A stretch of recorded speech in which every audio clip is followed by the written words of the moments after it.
সাদা বোম্বাই নর কবুতরটাকে আগে ধরবো, তারপর ধরবো মাদি কবুতরটাকে। তো এটাই ধরার চেষ্টা করতেছি, এই যে ধরে ফেললাম।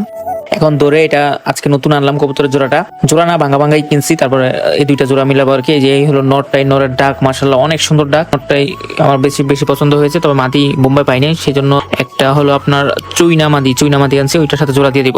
তো ফার্স্টে এখন যেহেতু নতুন লপটা আনছি, কস্টিপ বাঁধতে হবে পাখা, ঠিক আছে। তো আজকে এটার পাখা কাটবো না, এটা পাখা কস্টিপ বেঁধে দিব, 7 দিনের মতো বাঁধবো, তারপর ছেড়ে দিব, তাহলেই হয়ে যাবে আশা করি। কারণ এইসব বোম্বাই টোম্বাই কবুতর বেশি দিন পোষ মানানো প্রয়োজন পড়ে না আর কি, ঠিক আছে। সেই জন্য শুধু কষ্টি বেঁধে দিচ্ছি। এক পাখা বাঁধা হয়ে গেছে, এখন অপর পাখায় বেঁধে দিব।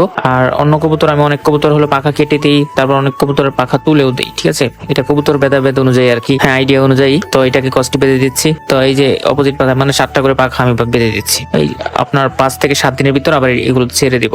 যখন এটা আপনার ডিম পাড়ার জন্য গড় নিবে তখনই ছেড়ে দিব। নটটা বাঁধা হয়ে গেছে, এখন নটটাকে খাঁচায় রেখে দিব। আর যে মাদি কবুতরটা আনছি, আর একটা কথা আমি বলি, মাদি কবুতরটা আমি চিনে কিনতে পারিনি, অসুস্থ, বাসায় আনার পরেই দেখলাম এটা অসুস্থ হয়ে গেছে, ঠিক আছে। এই যে দেখেন, আমি হয়তো খেয়াল করতে পারিনি এটার মুখে গা ছিল, ঠিক আছে, কিছু খাইতে পারে না, কিন্তু দুর্ভাগ্যবশত এখন কিছু করার নাই, এখন কেয়ার করার। তাও চেষ্টা করি এটাকে বাঁচানোর, ট্রিটমেন্ট চালাচ্ছি, দেখা যাক বাঁচাতে পারি কিনা। তো যাই হোক, তাও তো কষ্টে বাঁধতে হবে, কারণ নয়তো এটা উড়ে চলে যাবে। কষ্টে বাঁধা শেষ। তো দুইটাকে এখন আমি একটা খোপে দিয়ে দিব।